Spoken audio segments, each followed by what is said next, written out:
What's up, guys? Welcome back to the channel. This is Tom Trips Out, and today we're talking all about visas. What types there are, which one to get if you're coming temporarily or which one to get if you're working, as well as all the entry requirements. My name's Tom. This is my trip out. Well, hey everybody, come along with me. Take a trip to a place to find what I see. Make people live through, see the joy they bring, and how much it costs to try new things. Well, come and watch me on my trip out. My name's Tom. This is my trip out. Yeah, so first I think we'll talk about the entry requirements, just so you know what you need to actually get in the country. So let's find a nice spot, a nice scenic spot, and I'll go over all the info with you.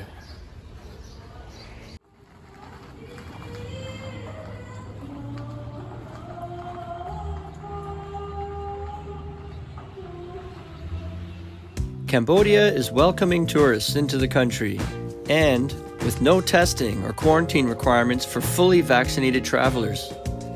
Mandatory quarantine requirements have been dropped for partially vaccinated and unvaccinated travelers. But if they test positive on arrival, they will still require a 7-day hotel quarantine.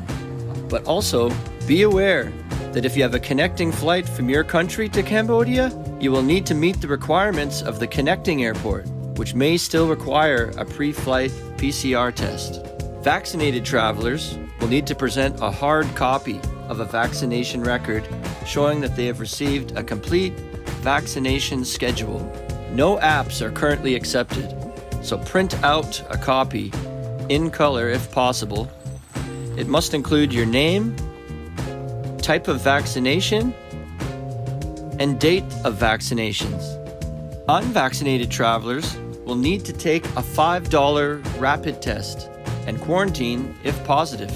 And unvaccinated travelers who test positive and are showing more serious symptoms will need to quarantine at an approved hospital at their own expense. And this can get expensive, with a minimum cost of $235 a day.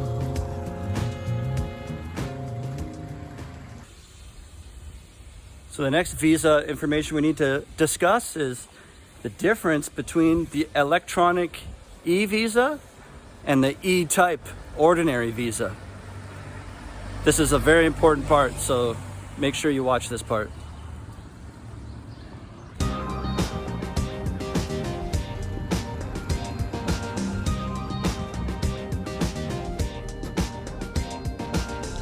Alright, so E-visa versus E-type ordinary visa.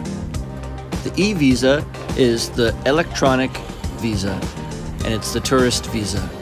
It's best for those who know they will be staying 30 days or less.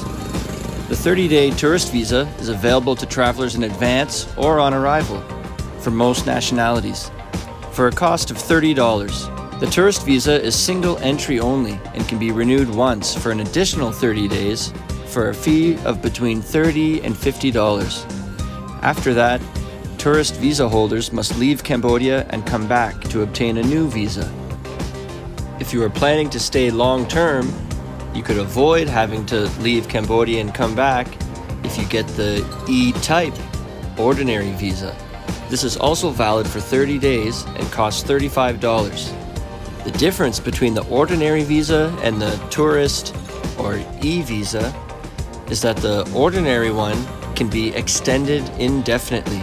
After 30 days, when you go extend your visa, you can choose one of the extension types known as an extension of stay.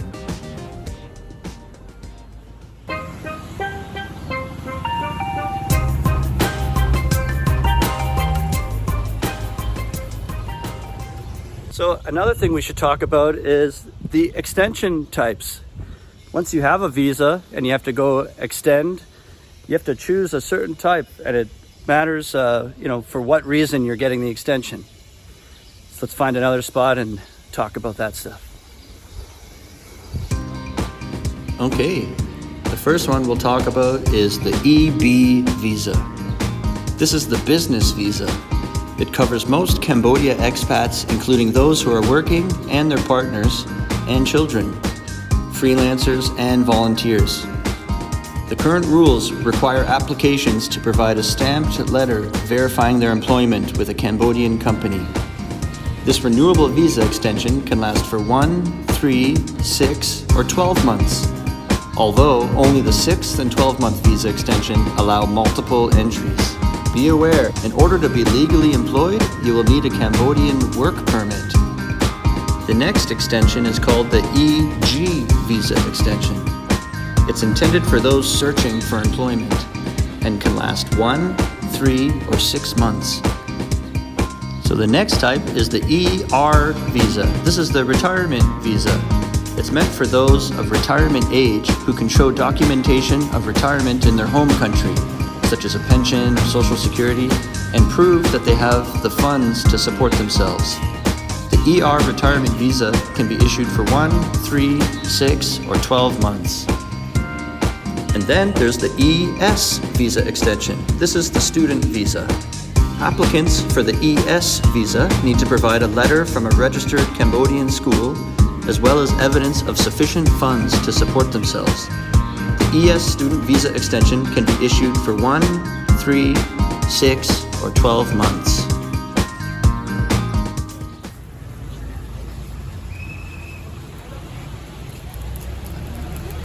Wow.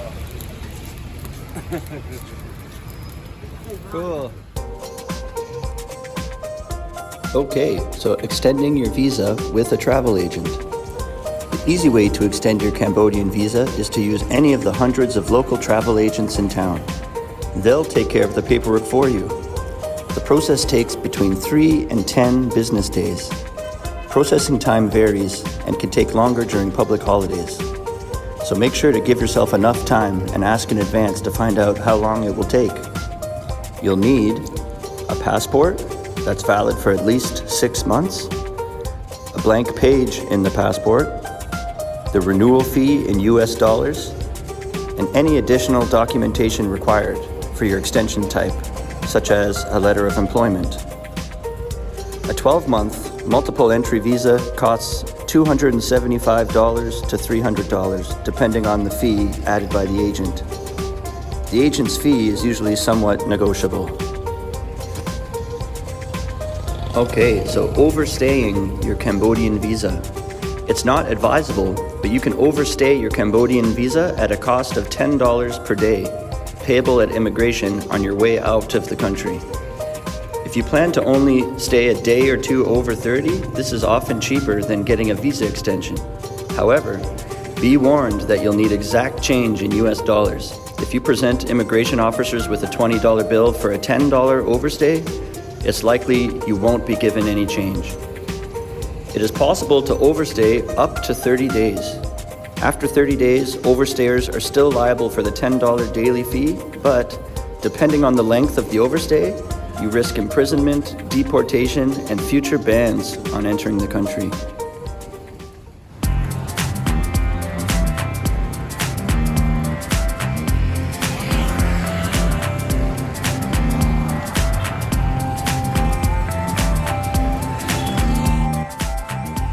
And please comment below if you think I forgot anything or you know some information that could be useful. I've also put some links in the description to the government website and the website where I got this information from. It's always good to do your own research before you go in case rules change or things come up in the news. But I hope I've given you a better idea on what things to look up. And remember, how you spend your days is the way you spend your life. It's never too late to start tripping out.